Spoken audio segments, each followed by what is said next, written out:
What's going on, beautiful people? Welcome back to the Christian Affairs podcast, where we talk about mental, physical, and environmental health. Today we have the one and only King Tati, our beautiful guest. Please introduce yourself to the people. Hello, my name is Tatyanna Myrie.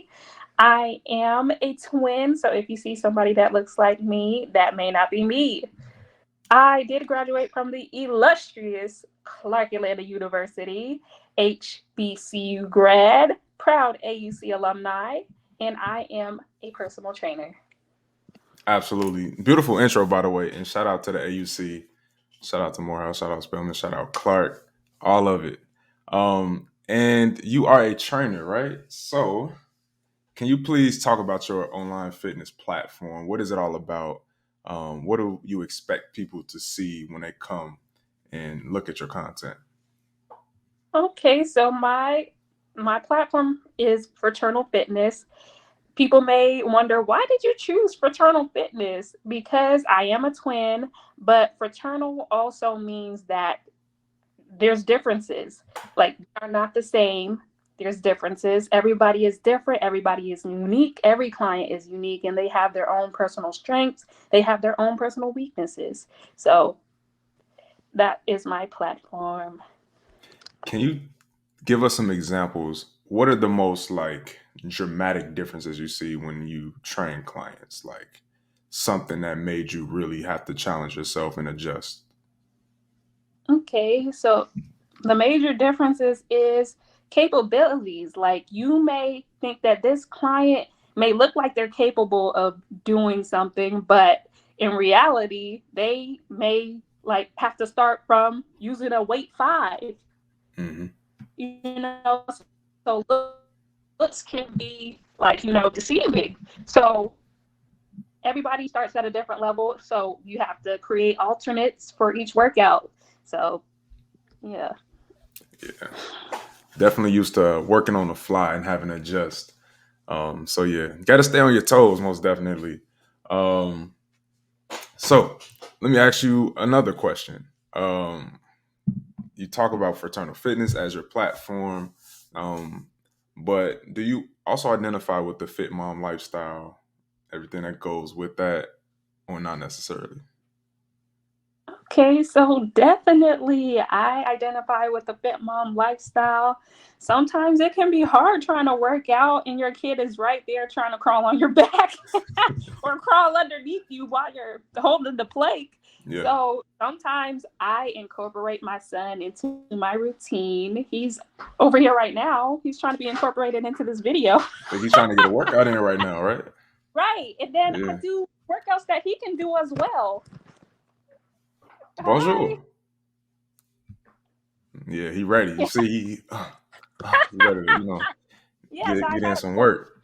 Yeah, I try to incorporate them into my workout routines or like fit it in throughout the day. Throughout the day when I can, like when I have a break, hit some push-ups, Yep. you know. So, what do you think? What type of impact do you think that's going to have on him? He's very young. What type of impact? What do you project in the future? Do you think he's going to love it? Do you think he's going to resent, you know, fitness? What do you think? That's a great question.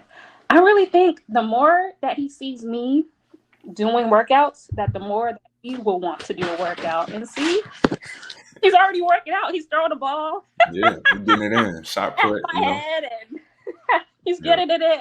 So the more that he see me doing it, the more that he will do it in the future. And I think that's going to be great. that's beautiful. Um, I noticed that when I was younger, I was very stubborn. Like we used to go to karate and everything, and I didn't like it until I got older. Of course, it's just like a classic hard-headed kid story. But like I didn't like it and appreciate it until I was older and I could still kick, get my leg up and everything. But yeah, it just takes that discipline. But I think seeing your parents enjoy it would have a different impact instead of like, oh my god, I hate this and I got to do it. They're like, ugh, let me stay away. But yeah. Mm-hmm. Um, so on that same topic, can you list you already talked about a couple different struggles, like yeah, he might try to get in the way, whatever. Are there any other specific struggles just in general, maybe not during the workout, that come along with the fitness mom lifestyle, like trying to maintain a routine and hit those goals that you set for yourself? Any other struggles being a mom Yeah. and trying to do fitness? Yeah. So just basic needs, like sometimes having to feed your kid 3 times a day, and just like priorities, responsibilities as an adult, and then having to work out. So usually I try to work on me first, do my workout first before I jump into all those responsibilities throughout the day. Yeah. So in order for you to be okay and for you to be healthy and for your kid to be healthy, you have to be healthy first. Absolutely. I like that. I like that. I always told myself that if people don't take care of themselves, they wouldn't take care of me, kind of thing. And I don't expect that, but when you have people around you in your surroundings, how are they treating themselves, and you kind of need that community for sure. Um, would you say that you will have that same support from your twin, or are they living a different lifestyle from you? Well, right now, my twin, I've been more involved in fitness than I hate to say it, but I've been more Right. involved than she is. So sometimes, like she can be a distraction for me from my goals. So I have to stay motivated. I have to stay disciplined. I have to just be consistent. Consistency, consistency, consistency. Nice. And speaking of that consistency, you have your main page, and then you also have a joint page together. Yes. What do you expect to achieve from the page that you all are developing together? The What do I expect to achieve? I expect to achieve more followers, more people that will become interested in fitness. More mothers involved in fitness, even with they have such busy lives. Like a lot of them are working and working on many things at once, taking care of babies, etc. What do you think it would take to get them on board, or at least have some sort of sustainable, healthy, fit life? Okay. So what do I think? Yeah. It's motivation, a support system. If they see that someone else can do it, they can do it. It takes many goals. Like some people expect too much. Like if you go in expecting too much out of things, it can stress you out. Yeah. So start with mini goals, like okay, I'm gonna drink a glass of water on a Tuesday and I don't drink water at all. That's a mini goal. Yeah. So once you achieve that goal, you can work towards bigger goals. Like maybe I'm gonna drink water on Tuesday and Wednesday. Okay. No, it's a crazy Yeah. metaphor, analogy, whatever you want to call it, but it's a mini goal. You Mm-hmm. know, just a moment of transparency. I had to get out of, and I hate to admit it, but I had to get out of shaming people for not drinking water. Like I heard grown people say water is nasty. I don't drink water. I'm like, that's foreign in my house, and I'm like, how do you live? How do you not have a headache right now? How are you not like extremely tired? Like I just don't get it, because I'm like, that's a staple. That's before anything. Mm-hmm. But I had to stop making fun of people for not drinking water. I do it from time to time, but I'm like, look, we got to get past that. But I'm like, you got to meet people where they are. Um, so jokingly but seriously, I'm just like, ugh, you need to drink that water, please, thank you. Point, like sometimes you have to set aside your values, your beliefs. When you're training clients, like what you may do, they may not do. Yeah, Mm-hmm. yeah. That diet piece is heavy too. Like when I used to train face to face, a lot of times people's eating used to be holding them back.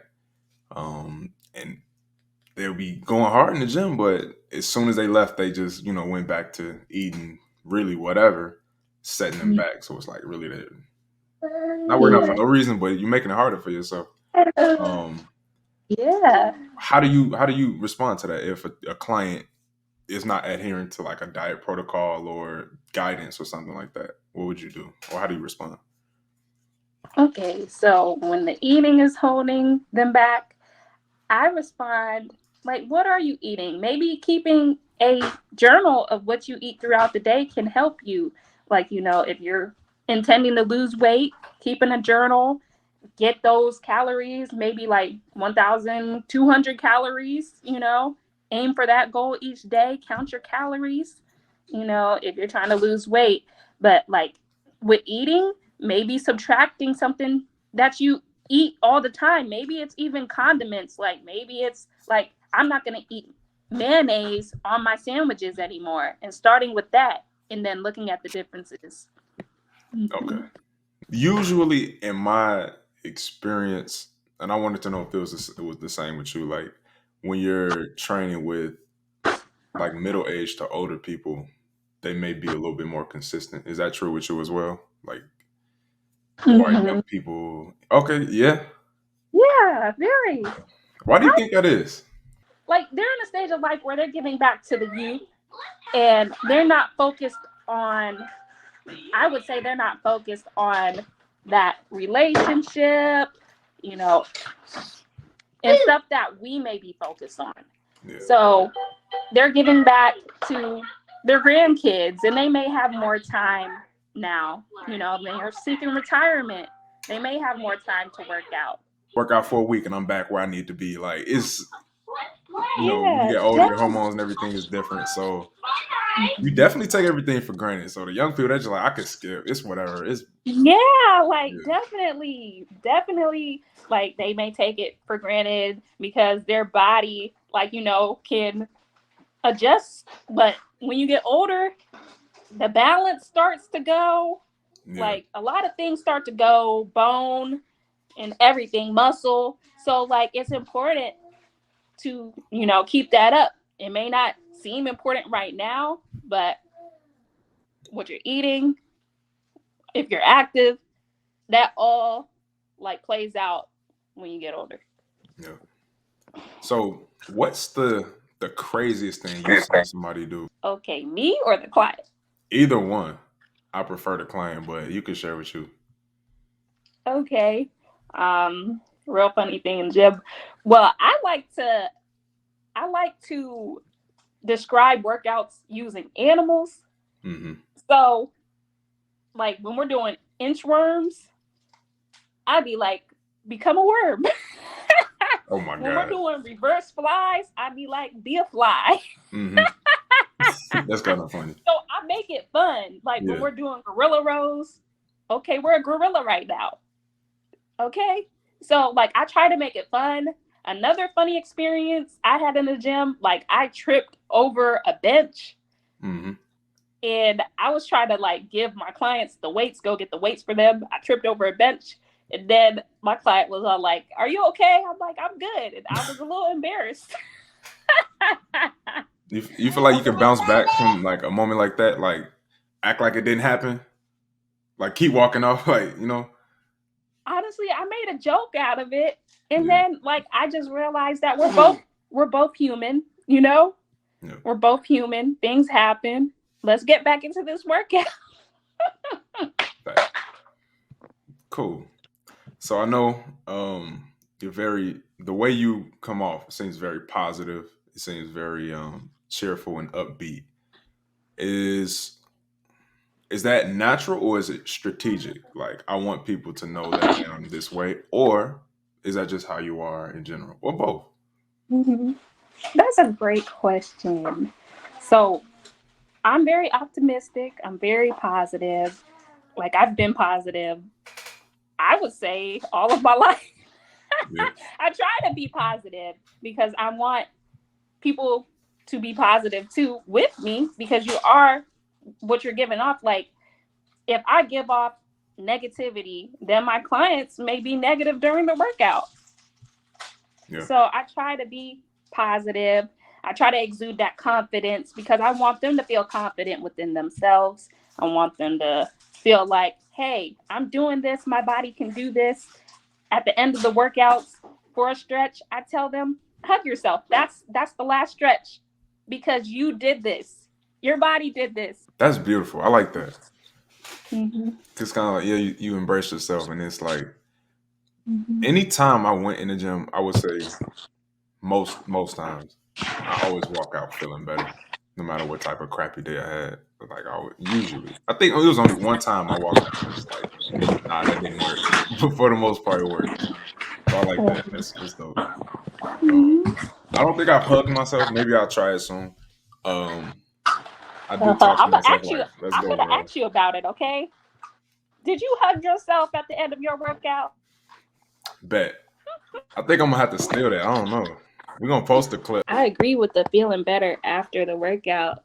Like some of my clients come in telling me how they had a crappy day or a crappy start to their morning. And then like after the workout, they're feeling better. Yep. Mm-hmm. The it's definitely contagious. A few years ago, one of my good friends, and shout out to my Clark family. She went to Clark as well, top of the class. Um, I was just talking one day. I was just like, look, one day I want to go skydiving. I want to boom, boom, boom. And I don't know if it was for graduation or my birthday. I don't know, but she bought me a ticket. We went to LA to go skydiving, and I was like geeked the whole time. So I'm like, oh yeah, we about to do this, about to do this, and got in the plane. I'm like, cool, whatever. I see people panicking. I'm like, lol.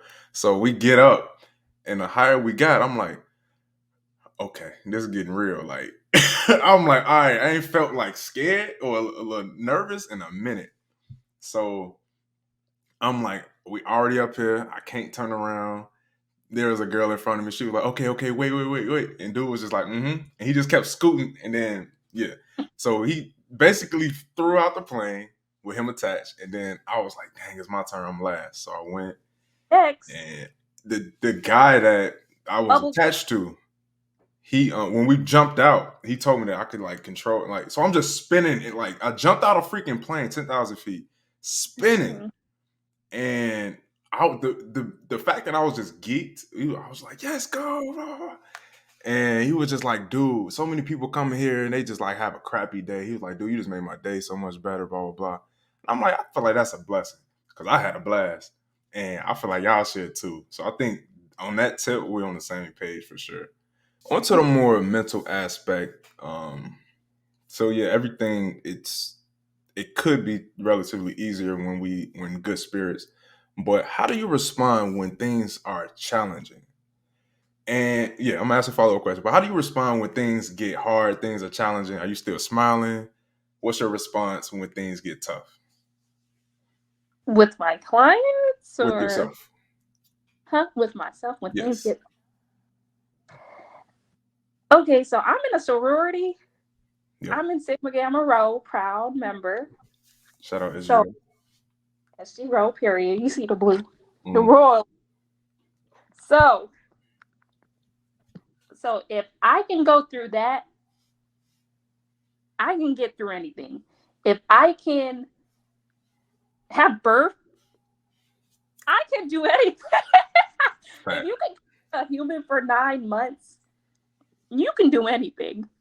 If you can get through college, you can do anything because there's a lot of adversities that comes with being a mother, going to school, you know, there's a lot of adversity. So, you know, one barrier may be a motivator. Honestly, you can reverse that. Like, use your nervousness or anxiety about anything as motivation. You know, I'm nervous because I care about this. Mhm. You know, I'm I'm upset because I care about this.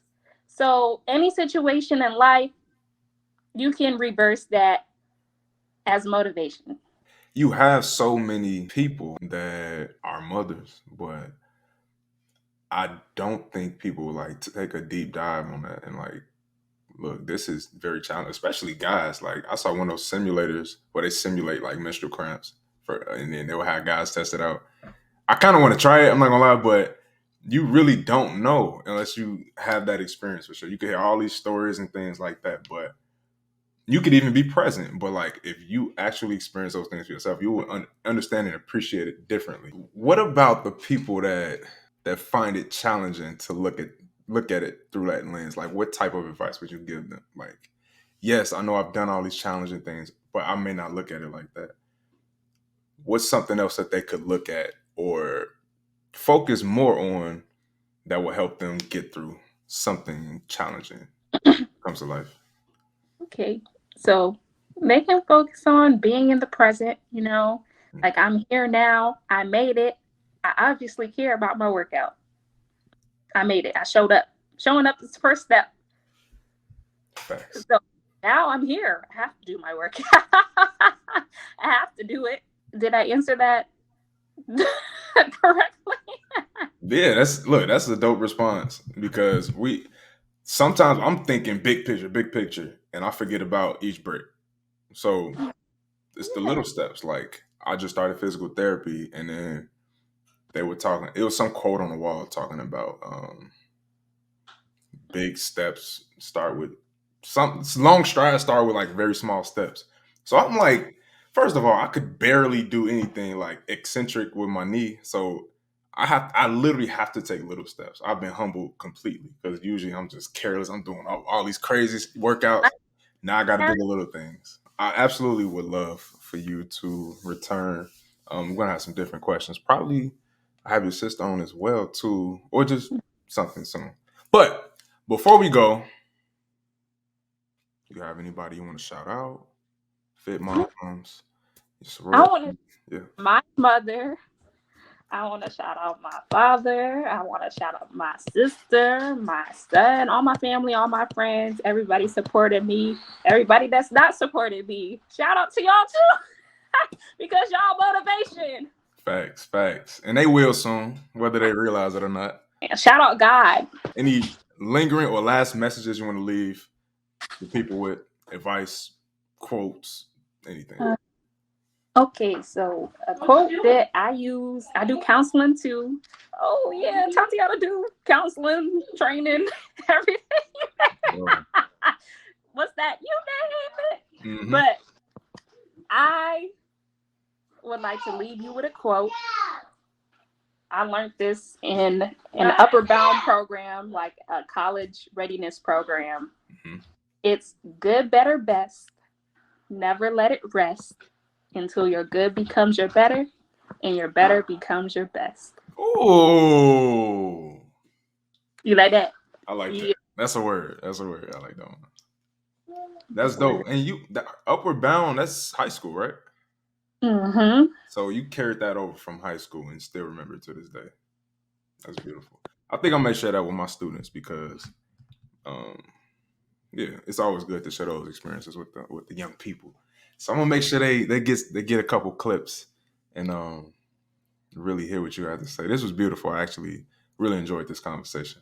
Thank you for having me. Of course.